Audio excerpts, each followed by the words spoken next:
Mitch. Yeah. Did you know that we actually, last week we didn't even make that big of a deal about it, but we actually recorded episode number 10? You mentioned it, I think. Did I mention it? Well, now we're on episode number 11. Make a wish. It's 11/11. Special magic time. Hello, everyone, and welcome to the SSG podcast, where we have gaming news and discussion. I'm your host, the still sick, still coughing Chris, and I'm here with Mitch. How you doing, bro? Not much. Just making a wish. Still making a wish. All right, guys, we made it onto episode number 11. I know I talked about it a little bit last week, but holy crap, double digits. We've been doing this now for almost a solid 3 months. Yeah. Because episode 12 would be 3 months worth of episodes. A couple of breaks in between. But hey, we're back stronger than ever, sort of. Just like the Hess truck. What? The Hess truck's back, and it's better than ever. Goodness. So I hope you guys are doing great. We have an awesome show lined up for you guys tonight, today, whenever it is that you're actually listening. We still hope you are listening. At least based off the most recent metrics, you're still listening. Yay statistics. But yeah, so how about we just jump right into the awesomeness that is games that just came out. Just released games. Based off Metacritic. Because why not? What just came out, Chris? Ow.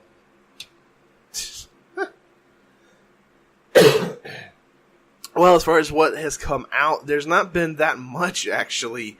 It looks like a bunch of indie games and a handful of ports. The greatest soccer game of all time, PES, Pro Evolution Soccer 2019, came out. Mitch, what do you think about that? So this is gonna sound dumb, because I've always thought that it was a knockoff of FIFA. I'm sure it is, but a couple of my soccer friends actually say that's the superior soccer game. I've heard the exact opposite. Me too, until like recently. So maybe it's a recent Switch thing, like how NBA Live was better than 2K for a while. Maybe. I mean, up until like I remember, like I think I made a joke a couple episodes back about it. Like literally, you could just call it POS soccer. Like I've heard it was. What does that stand for? I can't say what that stands for because this is a family podcast meant for families. Because we're like Vin Diesel here. We're all about family. Live my life a quarter mile at a time. Oh man, I can't even walk a quarter of a mile.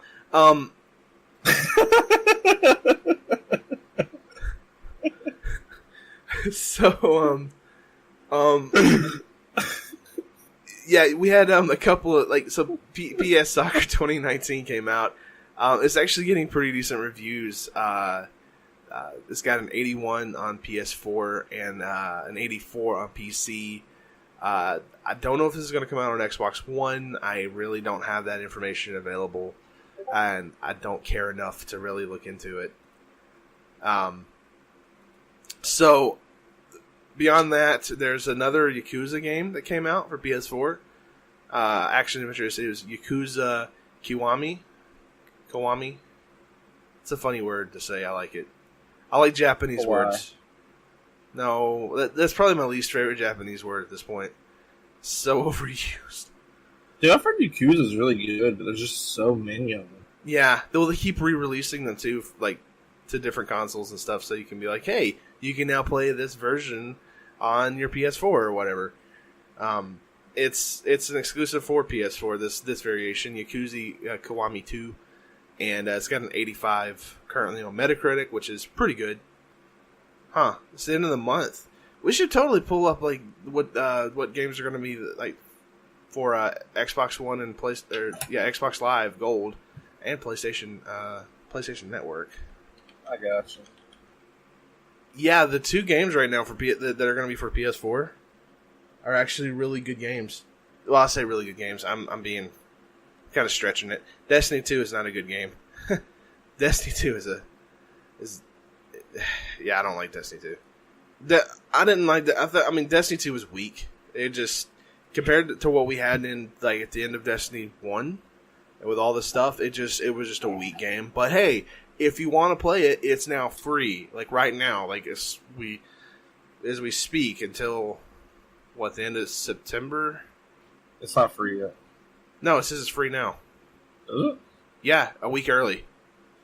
Oh, well, I'm wrong. But boom. But you don't get any of the DLC with it. The DLC hasn't come out yet, has it? No. Like all the DLC that has come out. There hasn't been any DLC yet. Yeah, there's been 2 like minor expansions. Yeah, I think those are free though. I didn't think those were free. I thought those were season pass. I don't think content. So. I think I'm pretty sure they were. It wasn't even a raid. I think they just got a new raid because the other updates were just additions to the already done raid. So drawing and let me see here. Let's take a look. Let's take a look at some stuff. Let's take a look. In a book. Reading Rainbow. What a great show. Very great show. Rest in peace. Yeah, so there are 2 other expansions that came out before, and they do cost money. Really? What are they? Curse of Osiris and Warmind. What are they? $20 a piece. No, like, what is the content? Sorry. In Warmind, you get another area to explore on Mars. Looks like another mode called Escalation Protocol, and you get some more gear. And then the first expansion, Curse of Osiris, you get to learn who Osiris was. Apparently, a little bit of a story aspect. You get to continue your Guardian's journey with all new story missions and adventures set in an entirely new destination, Mercury. And then some new multiplayer stuff, co-op activities, Osiris-themed weapons and gear. So yeah, if you do go and get Destiny 2 for free, just understand you'll be content locked until you essentially spend. Now I'm looking at this like through like the Blizzard shop because Destiny 2 is on Blizzard servers. They have an expansion pass for $20, or you could buy either the expansions for $20. So I don't know if PlayStation Network offers a similar thing. I will look it up right now just to double check. Let me see here. Oh, the expansions on PlayStation Network. Now I can't speak for Xbox because I don't have Xbox Live Gold, and I'm still considering trying to do the Xbox All Access. I actually I thought about doing it this past week because there's a Microsoft store like not too far away from where I live. Yeah, it's down in the big city of Atlanta, but I kind of forgot and then thought, I probably shouldn't be spending my money on something like that just yet. So I can't speak for Xbox, altogether because I don't have an Xbox Live. I'd imagine Gold. Very. But so right now, the only things you can buy. You can get Destiny 2 Forsaken plus the annual pass, but it's currently unavailable. I can't purchase that right now. You can get the Destiny 2 Forsaken Digital Deluxe Edition, which I cannot buy right now. The Forsaken plus annual pass is like, is it $70? The straight up Digital Deluxe Edition of Destiny 2 Forsaken is $80. And straight up Destiny 2 Forsaken is $40. And then right now, you can get the expansion pass on the PSN, which gives you the Curse of Osiris and the Warmind expansions for $20, and then they are currently on sale for 50% off both of them. So they are, you could buy both of them for $20, or if you had say, Curse of Osiris and all you needed was Warmind, well, you could just spend $10 right now and just get like Warmind. This is totally off topic. I was scrolling through the flash sale on PSN. Yeah. And they have a Persona 5 Ultimate Edition on sale for 50% off. You get Persona 5, like, crap load of DLC. Persona 1, 2, 3, 4, all their DLCs. Shimigami Tensei's, all of them, for $57. Whoa. Yeah, that's crazy good. It's pretty insane. Everyone should play Persona, because Persona rules. Calm down. Well, Bloodborne's DLC is on sale for $5.99. It's normally $20. Yeah, I see that. And added to cart because I didn't get the DLC. Yes, I'm so excited. So I don't even know how do we get on to Destiny 2? PS Oh yeah, it was a free. Yeah, it was the free game. It's one of the free games. This for PlayStation, it's one of the free games for September. Yeah. The other one for PS4 users is God of War 3 Remastered. I didn't play God of War ever, so I actually bought it a long time ago for like $5. I haven't played it yet. I don't recommend the older God of War games. They're different. I'd say they're different. They're not as. I played all of them except for 3. Okay, yeah, I recommend them. I think there's not a bad God of War game out there. They're different than the new one. Well, yeah, they're more arcadey. They're a lot more arcadey. Oh yeah, oh man, God of War was huge for me growing up. I think I actually own all the games except for 3 on Vita too. Vita Island, baby. So the free games. Yeah, I know. The free games for Xbox One are Prison Architect from September 1st through 30th, and Livelock from September 16th through 15th. I don't know either of these.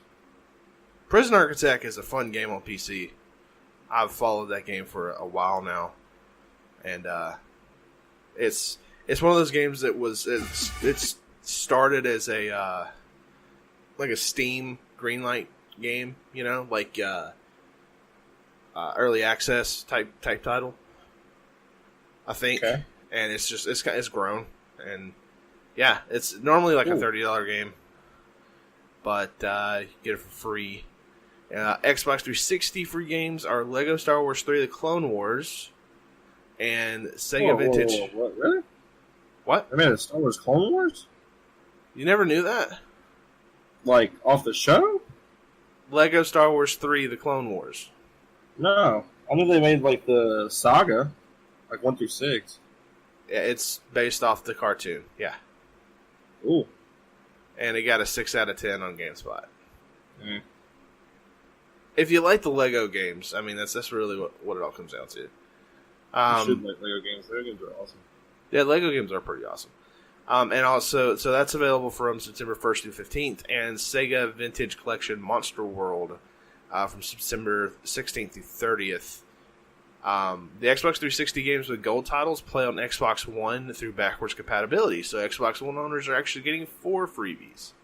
It says also here, additionally, one of August's free Xbox One games, Ubisoft's sword fighting game For Honor, will remain free until September 15th. However, now is your last chance to pick up August's other games with gold freebies, Forza Horizon 2 and Disney's Epic Mickey 2 for free before they return to their normal prices on September 1.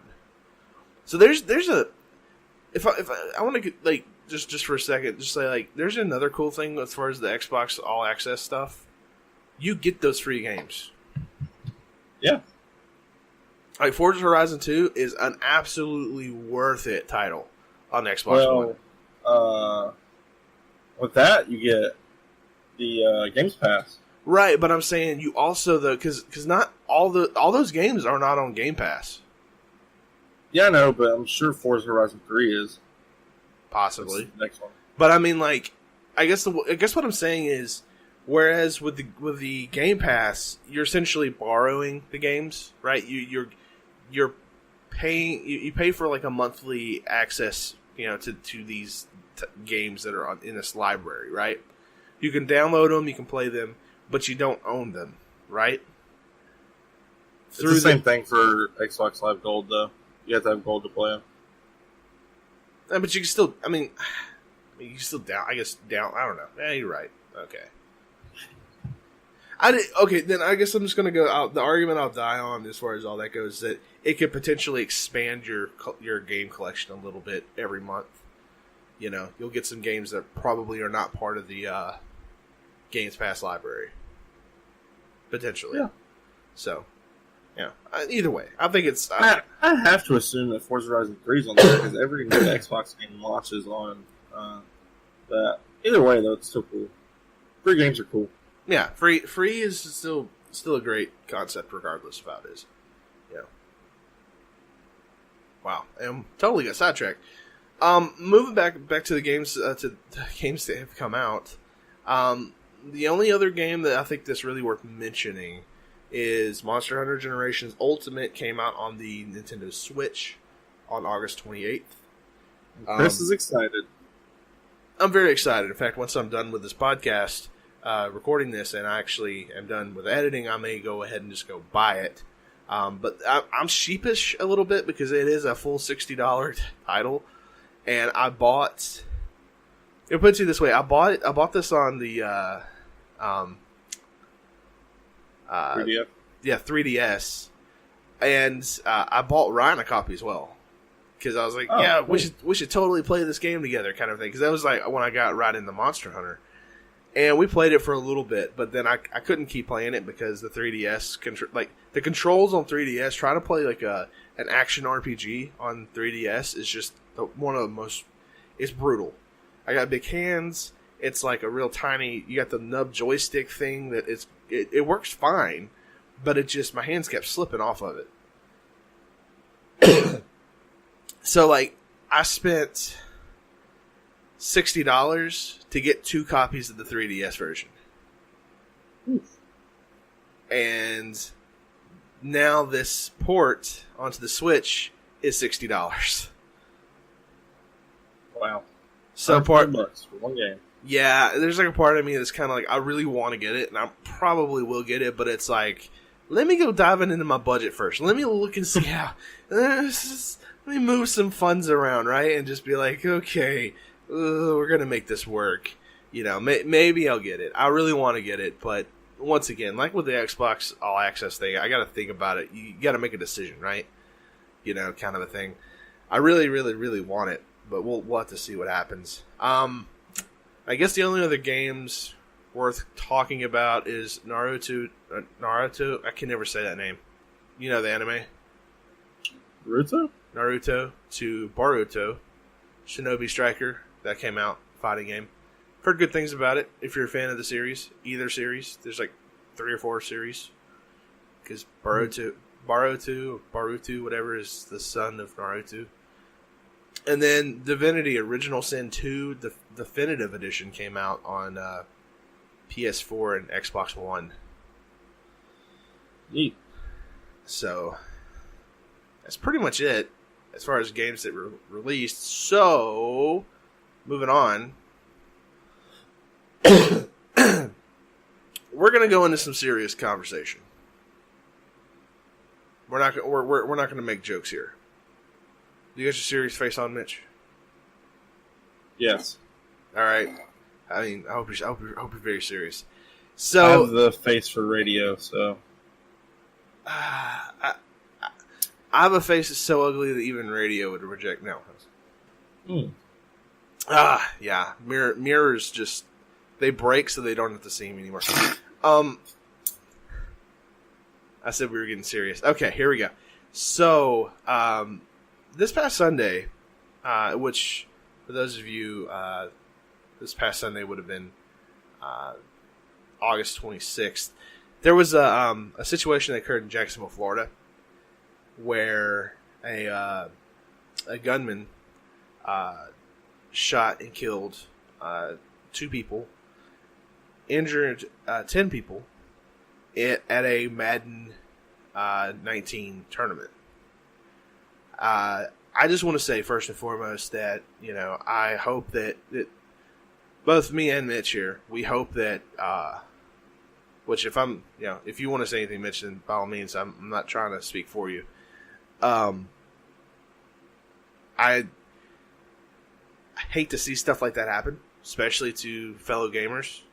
We use gaming as a release, right? It's our, the way it's a coping mechanism for a lot of us. I feel like it's an escape. It allows us to get through a lot of the trials and tribulations that life brings. And I hate seeing someone come in and disrupt what should have been a fun competitive tournament. Absolutely. It breaks my heart and makes me angry at the same time to see someone come in and be so selfish to the point that they don't care what they do. They don't care about the consequences of their actions. Either they can't think all the way through with their actions, or they simply just, they're just incapable of filling out a situation and going, maybe I shouldn't do this. I've personally been to a handful of tournaments, not Madden tournaments, but I've back in my day, I played Dance Dance Revolution when I was a lot more of a fit and active child. And I've been to a couple of DDR tournaments, and they're fun. It's kind of exciting to see these people play these games at a level that you could get to, but maybe you can't, or it's just fun. It's a fun social environment because we're all nerds. We're all for the most part, we're all gamers, and it's nice to be able to have an inclusive group to where you can talk about various games with. So like I said, it just upsets me that someone disrupt this, it totally just took matter into his own hands. From what I've heard, the shooter was he had actually lost a match, and he retaliated by I don't know if the person he was playing against was one of the people he shot and killed or what, but just to go about things like that is just it's ridiculous. It's sickening. It's sickening. And now you think about these tournaments, and you think about when it comes to like esports and e-gaming, which I know this stuff doesn't really matter because lives were lost. But it makes me mad because you know the phrase, this is why we can't have nice things. Yep. This just makes it ring all the more true, right? Yeah, absolutely. Because now, which I guess if you think that there's ever a situation like in public that you're safe, you're never safe. Nope. Something that should have been a fun, it was a qualifier. It was a qualifier, Madden tournament qualifier, and what should have just been a fun time for everyone ended up becoming a nightmare, all because of one person's selfish motivations. He lost. Look, if you lose a game, accept it. Maybe the person's better than you. Maybe they're not. Maybe a glitch happened. Maybe just something crazy just went on. Just look, it's a video game. This is not real life. I know people want to bring up a lot of times the video games are so, they cause people to be so violent and all that kind of a stuff. Video games can be competitive. Yes. Video games can be fun. They can be a very good source of venting. But I've never met a person who's played the original Doom, that's played Doom 2016, that's played any of these quote-unquote hyper-violent games who's ever said to me, man, sometimes I just feel like I want to go off on people like I do in video games. Never. I've never met someone like that. Now, that doesn't mean that there's not people like that out there. But I think it shows that the majority of people who play video games can at least rationalize the difference between, fiction, which is a video game, and reality, which is the life we live in. And I also want to touch on the topic a little bit, that people think that this is... We're not trying to push an agenda. I don't want this to become political. This is not a political podcast, right? Right. Because it's a rabbit hole we don't want to go down. But if you think that this is... If you think this is like because of... or this whole situation is part of the reason why we should not have guns, I think you are kind of giving into what is a media lie. There's a link, and it's a CNN article of all things. I don't care for CNN usually, but it details a little bit that the shooter had a history of mental illness. I don't think mental illness is 100% of the problem. I don't think guns are 100% of the problem. But I do think that a lot of times these shootings that we see, the people that are the shooters, there's something wrong with them. Yeah. Something's not right. And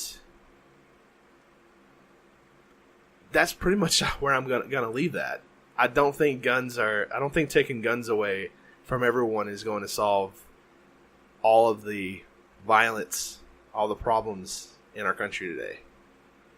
Yeah, I mean, listen, we don't have the answers, but that's most certainly not the answer.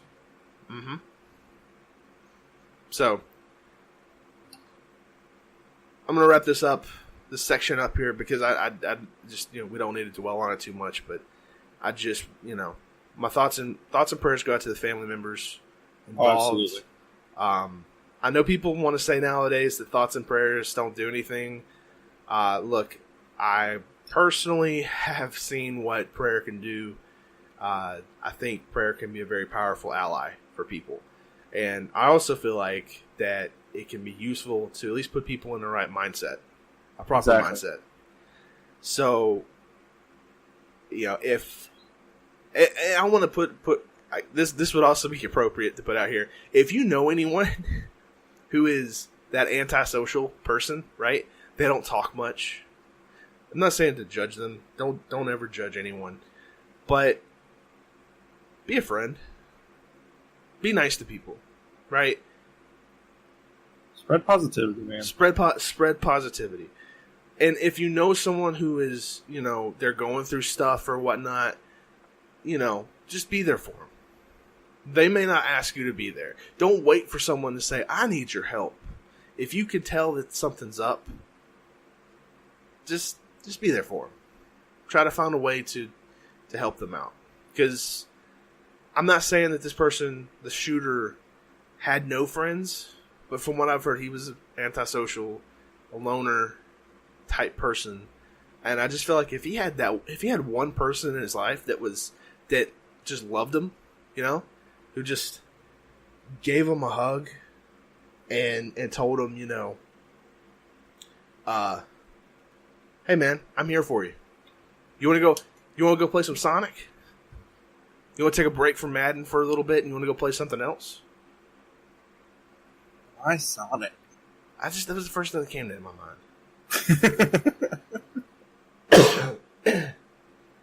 I mean, because I was like, in my mind, I'm like, you want to go play some Call of Duty? No, you don't want to go. No, don't do it. No. Yeah. Let's do Fortnite. People love Fortnite. Yeah, all the kids love Fortnite. Let's go play some Fortnite. But just having a friend there, like Minecraft. Oh man, that was my go-to back in the day. As far as like, if I knew someone that was a gamer, I'd be like, hey, I got a Minecraft server. Do you want to come play? Literally, I hosted for several months a Minecraft server, and like people would be like, "Yeah, sure." Get out of my room! I'm playing Minecraft. But like I like there was a handful of people that I actually ended up like really. I'm not gonna say I befriended them, but the fact that I had a server there, and I was just like, "Yeah, you guys can go build whatever. Just don't be a troll, right? Don't grief other people. Don't grief people's stuff." And people really liked it. Saw a lot of creative bases and 8-bit art. That was a really big thing back then. I'm happy for you. Well, I'm happy to help other people. I guess you could say that's what I love doing. So, but yeah. So just be nice to your fellow humans. And if you lose in a game, especially listen. I could be so mad at Ryan because of the Jigglypuff incident. And maybe I still am. I might be harbinging a little bit of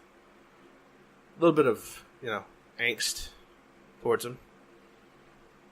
But at the end of the day, is that going to stop me from playing Smash Brothers Ultimate? No. Does that mean that I want to go punch him in the face? No. I might want to slap him on the side of the face with a wet cod. But that's neither here nor there. Man, I used to have like weekly tournaments of like every kind of sports game at my house, and on the weekends. I mean, sometimes it resorted to violence because we were all really competitive, but it was like nothing ever like serious. I lost a girlfriend over Halo. Really? Yeah. This like, was. You played too much, or? Well, no, it wasn't that I played too much. So, back when I was... How old was I then? I was 18. So I just graduated from high school. And I was dating a girl who was still in high school. And I told her, Halo 3 comes out on this day. And I said to her, look, if you need me, text me. Because I'm going to be playing this game. This was like a Friday night. And I said, I'm playing this game as soon as I get home. Me and my friends are gonna be together. Because they had 4-player co-op then. Mm-hmm. I said, we're going to be playing this game all night. In fact, we beat it that night. Or did we? We came close. And I told her, I said, don't call me. Please, don't call me. Don't interrupt me, because I'm spending time with my friends. Guess what she did? She broke up with you. She called me. My response was, playing Halo 3, bye. And then I hung up on her. Then she broke up with me. I used to be a very sore... I have my moments. I hate losing. I will play Mario Kart, and I will play against my current girlfriend. Her sister is actually a pretty good gamer. Her youngest sister is really good at gaming. And she's bested me a few times in Mario Kart. And it'll kind of grate me a little bit because of my competitive nature. But then we'll have another race or something like that, and I'll win, and I'll feel better about myself. But I understand. I'm a very competitive guy as well. Yeah, I used to play Halo all the time with my buddies, and we do multiplayer. We play against each other, and like one of my friends would get the freaking rocket launcher, or they'd go jump in the tank and start just wrecking everyone. And then I'd start screaming at them, "Get out of the tank! You're cheating!" Ah! I would rage. And then eventually, no one wanted to play Halo with me anymore, and I kind of realized I gotta change my ways. Which, depending on who you talk to, I'm either fun to play games with now, or I'm still not fun to play games with. So, to each their own. To each their own. Yeah, for sure. But there's no sense in... I've never gotten so competitive... I've never gotten so mad at a loss to where I've broken a controller. I've thrown controllers, but it's like I would throw them into a couch. Or I'd throw them onto like my bed or something like that. Because in my mind, I'm like, oh, I'm so mad I want to throw something. But I'm also thinking, but I'm not so mad that I want to break it. Oh, there's 3 times that I've ever wanted to break a controller. One time was successful. The first time was back in the day. Well, I stopped doing it so much as of late, but I used to get like all the achievements for games I loved on 360. Mm-hmm. And I was playing World at War on Veteran, and I'm not sure if you're familiar with that, but that game is notoriously and infamously known for the AI chunking grenades at you. Yeah. So, like, if you want to, like, stay prone and, like, try and play smart, you can't because there would literally be, like, 5 grenades on your feet at all times. Yeah, you gotta be running around. You're like, ah! I just had enough. That was, like, I think that was the last Call of Duty that I had to do, like, that was out at the time. And I never did it. I threw my controller on the ground and broke it. Oh. The second, that was the only time I ever broke one, but I've thrown it 3 times. The second one was also Call of Duty. It was Black Ops 1. I forget the mission, but you have to go like down a hill, like through trenches. And I had like the worst checkpoint ever. So like it starts me off sprinting, and it sprints me into the open. So like I immediately have to dolphin dive, otherwise I'm dead. That's ridiculous. And then the last one was actually this year. Was Dark Souls 3. I was doing an, I think it's an optional boss, but it's called the Nameless King. Yeah. If anybody plays Dark Souls or Dark Souls 3 and you know what that is, you understand. Shout out my to frustration. Andrew. Shout out to Andrew. Let me tell you what. That boss can go die anywhere besides by my hand ever again. I don't know if I've ever felt more satisfied than when I like after like doing something in a video game than I did killing that boss. Those are usually the best times, though. Like in a video game where it's like you spend like so much time on one particular level. It doesn't matter what the game is. It could be freaking Candy Crush or whatever. You spend so much time on that one level, and you're just like, you can't beat it. You just can't beat it. You're just like, oh, you keep going back to it, keep going back to it, and you just, oh, I can't do it. I just cannot do it. And then finally, you achieve it. You know, and maybe it took you a couple of hours, a couple of days, but you finally do it, and you're like, I don't care what happens. This is the greatest thing ever. Oh yeah, that it took me like I played like a few hours each day, and it took me about 2 or 3 days to actually beat him. And when I did, words came out of my mouth that I will probably never say again. I remember the relief. It was so relieving. The most recent moment I have of that, it was a couple months ago, and I was playing Dragon Ball Xenoverse 2. And I had brought my PlayStation over to my parents' house. And it's kind of cool because I call him my brother-in-law now, Andrew, but he's, you know, future brother-in-law. He'll be my official brother-in-law in about a month and 6 days. Yeah, go Andy. And he was playing Dark Souls because I got him. I can't remember if it was Dark Souls 1 or Dark Souls 2 for like Christmas. And so he had his Xbox 360 playing. I think it was the original Dark Souls, and so he had a TV set up over on the left, and I had a TV set up right in the middle, and I'm playing on my PlayStation, and I'm playing Xenoverse 2, and it was just training missions.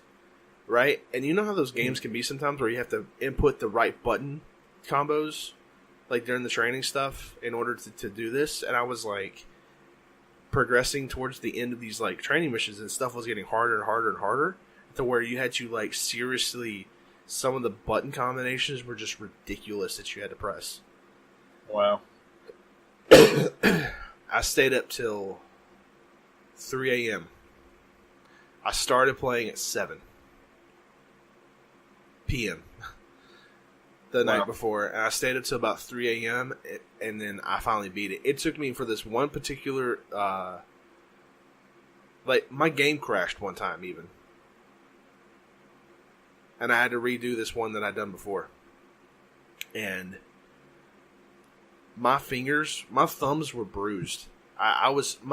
They hurt so bad after, like the next day, and I kind of was so sick of it that I didn't touch the game for like a couple of weeks after that.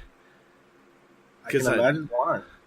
Yeah, and the thing, you know, what's the funny thing? I guess it's not so much funny, but the irony of the whole situation is that those combos and those moves, I've never used them since. Really? Yeah, because they're super complicated. And you know how in most fighting games, there's usually about 3 or 4 combos that you really ever need to use to kind of get through the game.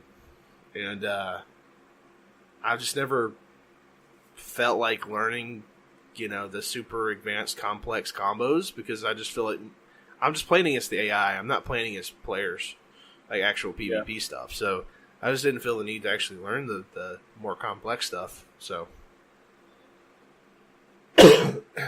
yeah.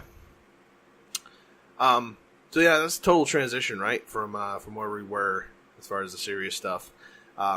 Which, by the way, we're not going to really say the name of the Jacksonville shooter, because we personally don't feel like he deserves that much of a spotlight on. Nope, he doesn't. We're not going to use our platform to spread that. Right, but I will though, in the description, have a link to the CNN article for those who want a little more information.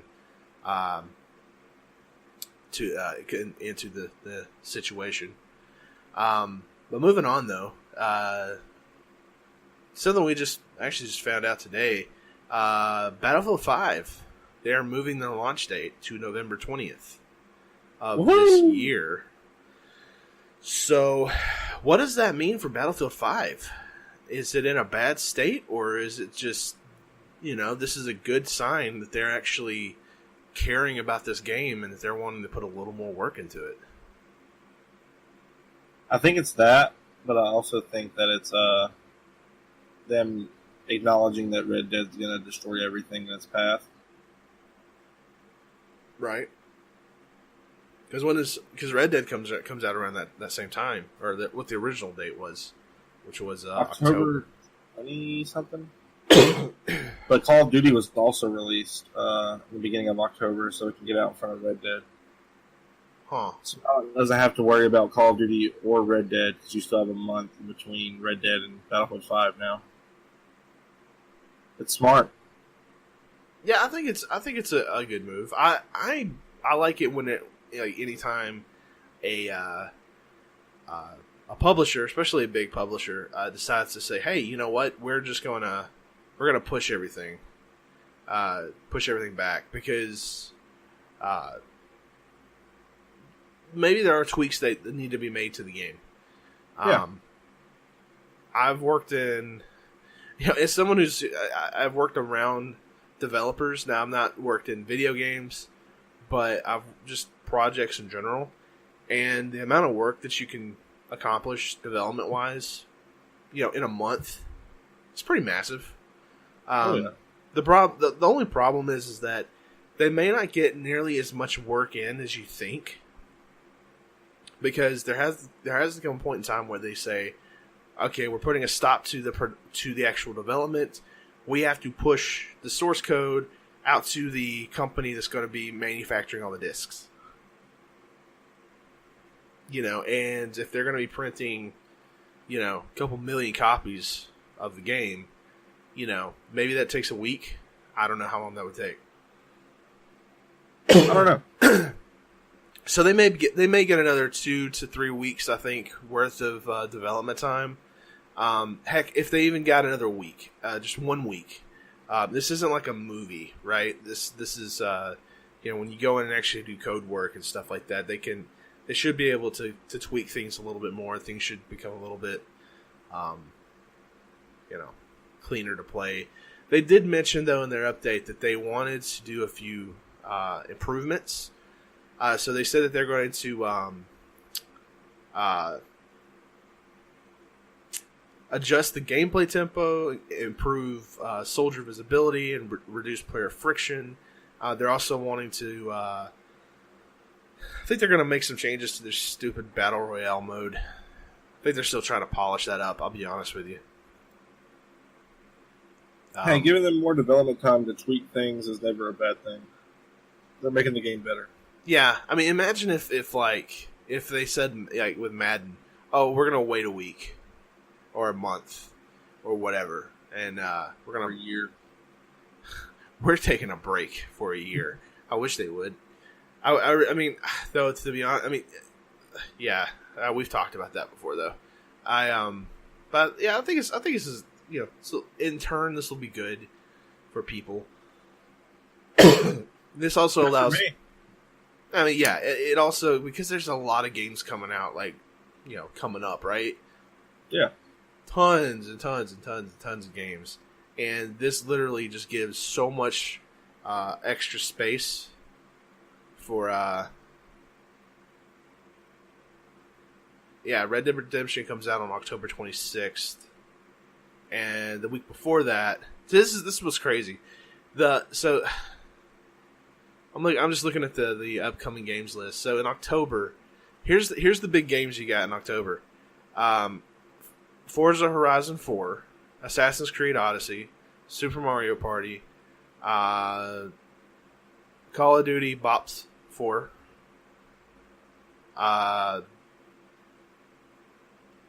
Lego DC Supervillains. Heyo. Which looks awesome. That looks amazing. That Starlink game comes out. I know it's but still, it's a pretty big game. Yeah. Dark Souls Remastered? Yeah. Well, Dark Souls Remastered for Switch, and then the trilogy. And then the trilogy for PS4 and Xbox One. And Soul Calibur 6. Wait, really? Yeah. October 19th. Why is there no marketing for that? I don't know, man. Oh, this is going to come out on the Switch as well. This is another Soul Calibur's coming out on the Switch? Yeah, it's coming out on the Switch. What? Yes!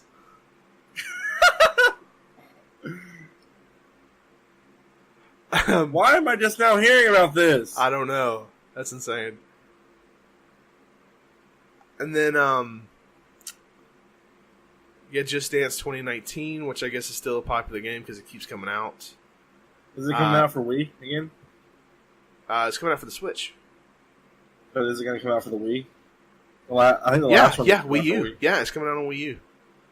Oh, they stopped doing Wii? Yeah, they stopped doing Wii. I mean, the Wii U is essentially just a HD Wii. Oh, man. I'm really excited about Soul Calibur 6 now. I didn't know it was coming to Switch. Windjammers comes out on the 23rd of October. I don't know what that is. Apparently it's a big deal for old school console fans. It's a port of a very popular game that was on like Sega Genesis, and it's going to have like online multiplayer or something like that. I think it's Sega Genesis. It's like from the 16-bit era of gaming, I think. I don't know. People who know more are probably screaming at me right now.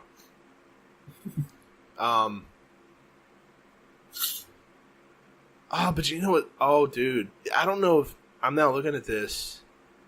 I don't know if moving Battlefield is that good of a...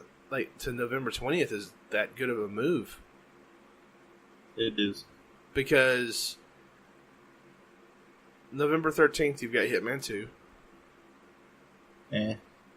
November 13th, you also have the Spyro Reignited trilogy, which looks really good. It does. And then November 14th,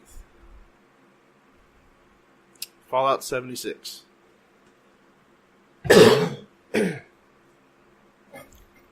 That's the only thing that's really concerning Fallout, in my opinion. Spyro and Hitman aren't going to touch. Aren't going to bother Battlefield. But no, because that's almost like counter programming. So, but I'd rather take the chance of Fallout 76 over Red Dead and Call of Duty. Well, over Red Dead, Call of Duty, Soul Calibur, Dark Souls, yeah. What's in December? Creed. Just Cause 4. Forgot that existed. Smash Brothers Ultimate. Mm-hmm. And then there's a couple. It looks like Persona games that they're releasing on PS Vita. The Dancing All Night ones. Yep. Cool. Those are like the rhythm games. Yeah. Then after that's all. I mean, December looks like a very quiet month outside of Smash Brothers. It's not like you're not gonna have anything to do though. Well, yeah. But then come like you said, though, come January, things start to pick up a little bit because you've got the they're doing a remake of Onimusha Warlords and Resident Evil 2. That's all that matters. And and then there's another one that matters. Kingdom Hearts 3. And I'm probably not gonna be able to make my way through that series before then. Man. I never played Kingdom Hearts growing up. And while Crackdown 3 is still delayed. I think it's never coming out. Yeah, we're gonna wake up like on Christmas Day, and we're gonna like see this little like swept under the rug, like Crackdown 3 was canceled. You know what? The only way I'm gonna play Crackdown 3 is if they give you a free demo with the next Halo game. No, but I also did play that. Yeah, that's I love the first Crackdown because of that. Since they have Terry Crews on, they need to get the entire cast of Brooklyn Nine-Nine in there as well. They just make it a Brooklyn Nine-Nine game. Or just, and then while you're at it, just throw in all the guys from Fast and Furious. Right. I'm not opposed. I mean, the new Need for Speed was basically Fast and Furious, so meh. Go ahead and hit that licensing up. You know what I'm saying? Nah. Fight you. Huh? So I'll fight you. No, I love Fast and Furious, but I'm like, do you? Yeah, I do. Good.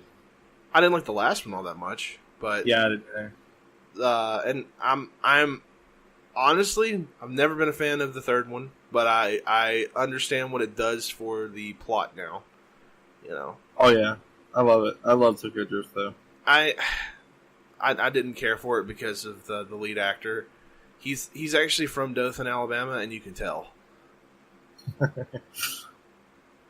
I'm gonna go to Japan. I'm gonna be racing them cars, driving them cars around, vroom vroom.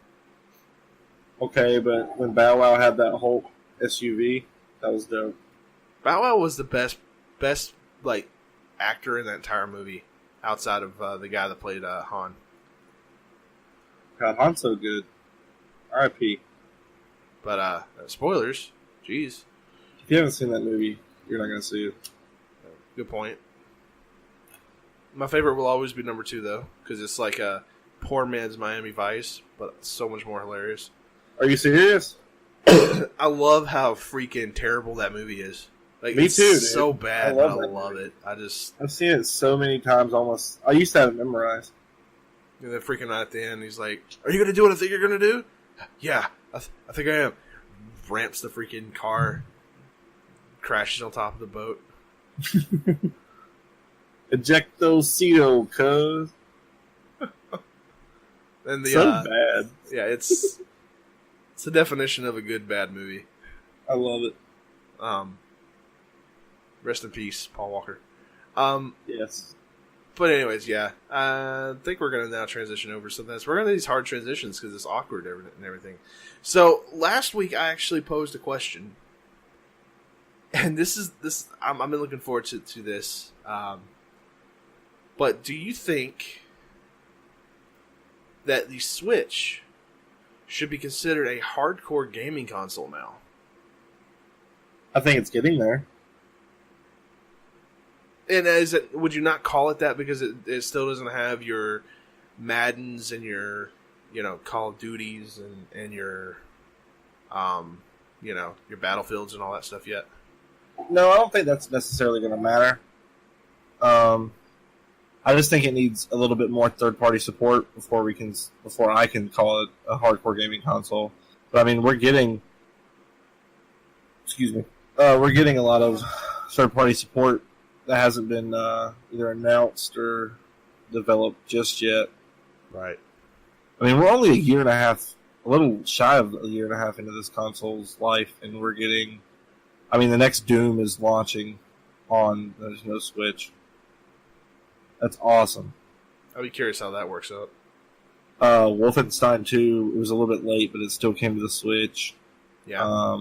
Doom from 2016. Obviously, the graphic fidelity and the frame rate isn't going to be up to par with modern. Well, it's not going to be as good as your PS4 or Xbox One, but you sacrifice that for the Portability. the accessibility. Yeah, that you get with the Switch. And it's not like it looks bad anyway. It looks great. Yeah, it's like Doom 2016 is still one of those main games, top games that I want to get for the Switch. I think that'd still be like a super fun game to have. But I mean, you're still getting at least like NBA 2K19 is going to be coming out on the Switch. I think WWE is as well. WWE's coming out on the Switch. I think it is. I forget when that is supposed to come out. Dragon Ball FighterZ is coming out on the Switch, which you know that's got me interested. Me too. I'm just trying to see what all the top stuff is. I mean, getting Dark Souls remastered, I think, is kind of a cool thing.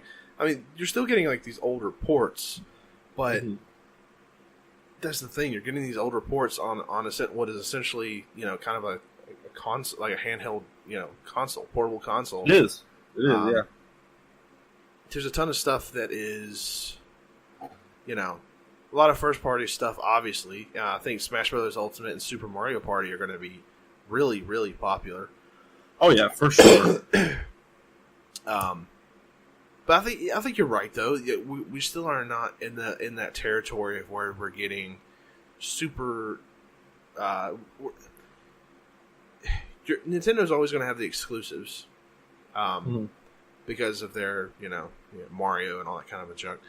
But yet, what other kind of third party title type stuff would you think that the Switch is missing then?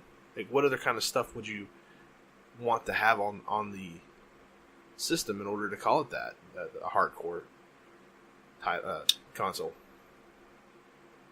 Because what more could you ask for at this point? You're getting Doom, you got Wolfenstein, you're getting some sports games, at least NBA, and you're getting WWE. You're getting ports of very popular and good games from a while back, but they're remastered. You're getting a handful of really good fighting games that are original fighting games. They're ports, yes, but still, you're getting those games such as Dragon Ball FighterZ. I don't know if Soul Calibur 6 is a port, but you're still getting that. You're still getting a bunch of support from Ubisoft, for better or worse. I think for me, because you're right, the games are there. I don't need to play Assassin's Creed on the Switch. I don't need to play Far Cry on my Switch, even though that would be cool. I think for me, the online infrastructure is pretty much the only thing left to do. Once they nail the online, instead of having an app on my phone for voice chat, right? I think that's when I'll consider like console, like when I can hook it up, a headset up to my Switch and play with my friends and talk with them, play video games with them. I think that's when I'll, I guess, consider it a hardcore gaming console. Obviously, it is a gaming console, but also give me like Netflix and stuff, dude. Yeah, I am waiting for YouTube to come to the Switch, because if that were to be the case, then the Switch is now is like essentially a tablet for me. Yeah, that's what I want. Well, honestly, I want them to implement more of a tablet-like infrastructure. Let me have the ability to go online, kind of a thing. But I say that, but then like the the Wii U. No, was it the Wii U? Yeah, I'm pretty sure the Wii U and even the Wii, they had the internet channel and all that kind of stuff, and they were atrocious browsers. Yes, they were. It's like trying to use the browser on your PS4. Just don't do it. Your phone is so much better at doing that crap. Yes, it is. But I think for me, like you said, Netflix is good. They have Hulu on there, but they do. I think what they're waiting on is, what we're waiting for is for when their actual the platform officially releases, and then you have to be paying for that monthly amount. They may in order to entice people to come over to the system, they may say, well, look, hey, if you were to join up, then you get all this stuff, which would probably turn some people off because, well, I can get YouTube and Hulu and all this kind of stuff for free. But I don't know, can you use Netflix without having a PlayStation Network account? You can, yeah. Like I see, then, yeah, I don't understand why Nintendo is like so far behind the times when it comes to their network, like the online network and all that kind of stuff. It's just, I think you're right. That is what's holding it back. And like you look at the titles that they've released, and I'm looking on Metacritic, and I'm looking at the highest rated games, and looking through anything that is third party. Bayonetta is not third party, is it? No, it's not. It's not. It's first party. The publisher's Nintendo. For the first one? For both. Okay, I did, because you can get Bayonetta on other platforms, at least PC. They might be ports then. I don't think you can play them on any other console. Huh? I might be They're also wrong making a about that. Bayonetta 3. Yeah, I'm not surprised. But Sonic Mania Plus. Sonic Mania is just a great game in general. If you love old school Sonic games. Dead Cells. God, I still want to play it. Shovel Knight. It's a great game. I own so many versions of that game. I have it for Switch, Vita, PS4, PC. Hollow Knight. So I want to play that too. The Okami HD, that just recently came out. Stardew Valley, Cave Story Plus is on Switch. Enter the Gungeon. These are right now. I'm naming off a bunch of really good indie titles. Owlboy. Owlboy's a really good game. Freaking Rocket League. Oh yeah, I keep forgetting Rocket League's on there. Donkey Kong Country Tropical Freeze. I still want to get that, man. Minecraft is on the Switch. What else? Binding of Isaac Afterbirth Plus is on the Switch. What makes me excited is, like, if you would have told me a year and a half ago that, like, we would have, like, all these games out for Switch right now, I probably wouldn't believe you. Right. Like, 2 months before the Switch launch, if you told me that, like, we get Doom and the new Wolfenstein on the Switch, I'm like, you're out of your mind. I love the Switch. I've always loved the Switch. Isn't that the weird announcement? Yeah, I mean, there's a ton of really good ports. Like, literally, games. Like, I'm going through it, and I'm probably looking through 100 games that are not rated badly. They're anywhere from okay to great as far as ratings go. I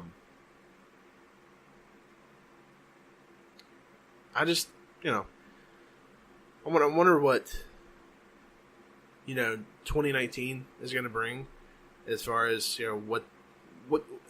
what is like a would a third party company be able to come in and push the system to its limits? Can we get some original IPs and stuff like that? And I don't know. I would be curious, dude, to see a Switch version of Madden. I don't know why it can't happen. You can. I just don't know if EA will do it. Yeah, they're usually pretty satisfied with the PlayStation and Xbox, but at the same time, it's on PC again too. Yeah, and the Switch doesn't need them. Yeah, I mean they've gone an entirely different direction. They're still satisfying, gamers with what they have, like with the multiple amount of titles. You got a bunch of fantastic indie games. You got a handful of really solid AAA games. You've got some blast from the past type ports. You've got stuff like Octopath Traveler, which recently came out. You know, original, exclusive type, titles. EA might have been testing the waters last year with FIFA 18 to see how good that was going to sell, because obviously that's their highest selling sports title. Yeah, because soccer's massive. I just looked it up. FIFA 19 is coming to the Switch, so if this sells good, we might get Madden 20 on the Switch. that would be interesting. Everyone go buy FIFA 19 for the Switch, and so we can get Madden. I'll put that on my list of maybe but not likely games. If they don't sell often, I would. I like to play on my Switch, to be honest with you. I love FIFA. There's another complaint that I have for Nintendo. I wish their eShop was better than what it is. It's one of the worst places to go and actually try to shop for games. Yeah. I don't know if it's just because they don't have, everything is still, not 100% implemented yet, or what. But like, you go on like PSN and it's just like, boom, there's everything. It'll tell you what's on sale, kind of a stuff, what's popular, what's the big game, the big Call of Duty game they want you to buy, kind of a thing. What's popular right then. With a Switch though, it just doesn't feel. I mean, it feels like the eShop from the freaking Wii U or the 3DS or whatnot. I feel like they've tried to keep that structure similar. Yeah, structure similarly, when it just needs an overhaul. I feel like. Maybe they'll do it with the online system. We'll have to see. I would All hope that so. money's going. Yeah, I mean that's the thing. If I'm paying for to play online now with my Switch, I better be getting something good. That's all. That's all. That's all I really care. So it's exciting. Switch's future is exciting. I mean, yeah. Before it reaches 2 years old, we're gonna have either a port of like the best Wii U games, and we're gonna have original games. We already have a Legend of Zelda game. We have a brand new 3D Mario. We have a new Splatoon. We're gonna have the perfect Smash Bros. Game apparently. A new Mario Party. We have a Metroid Prime being developed. We have a Coordinates Pokemon game in development that's coming out next year. It's crazy. Nintendo's doing everything right. When it comes to the game aspect, I still think the platform, the hardware, the infrastructure, so to speak, could use a little work. Oh yeah. So yeah, I think then that's a great way of wrapping the whole thing up, wrapping that discussion up. It's getting there. It's still not there. I think it's closer than where the Wii U ever was. Oh yeah, for sure. Because I remember early on the Wii U had a couple of really cool ports, but it wasn't anything like they had the armored edition of what was that Batman Arkham City. Was it City or Origins? I think it was City. I know Origins was also on there. Origins came out on there as well. And then they had actually, I think that was the biggest like third party title they had on there. That doesn't surprise me. They had, the basketball games were there, but really? Yeah, they had like NBA 2K whatever at the time came out on the Wii U. I don't think they continued support. I think they stopped after 1 or 2 years as support on the system just dropped. But I think I think the Switch is super healthy. It's got a very promising future ahead of itself. Oh yeah, no doubt. Just double checking a few things here. because 2K19 is coming to Switch as well again. So, yeah, I think I said that. Oh, well, reaffirming. Yeah, reaffirming.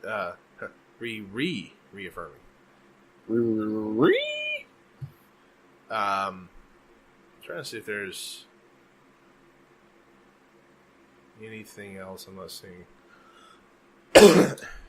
too much else in the future, but I know there's a lot of stuff in the pipelines. There's a lot. I mean, when I'm looking, this is part of the thing that kind of just makes me go, yeah. When I'm looking at games and I'm going, if there's a Switch version, then I'd probably get this game on the Switch.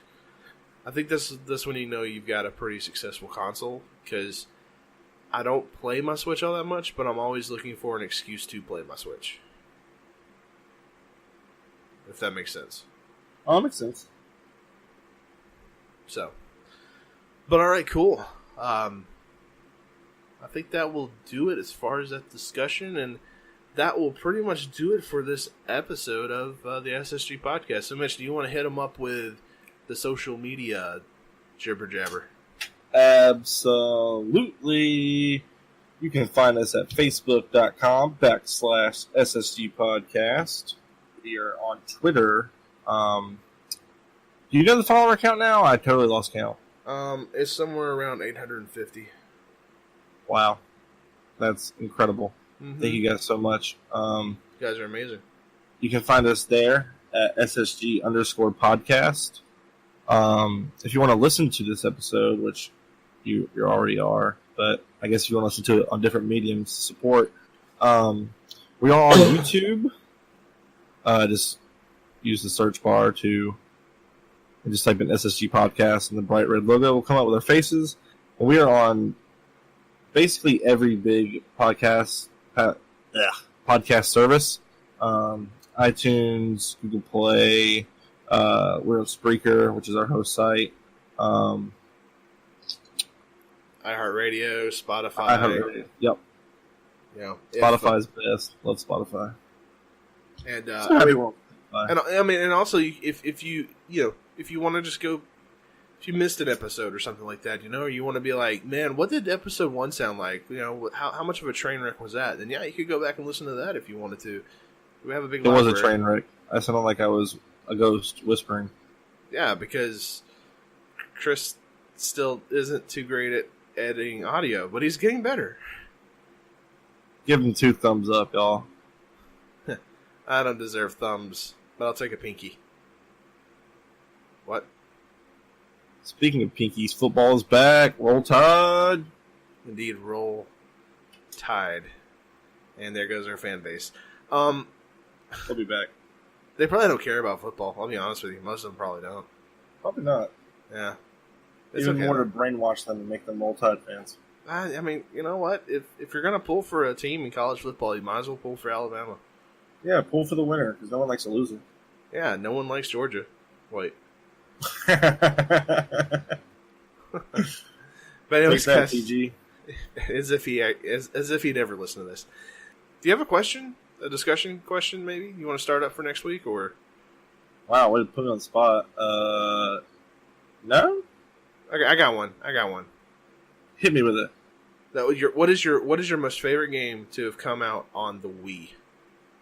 And we'll talk about that next week. See you guys. Have a good one.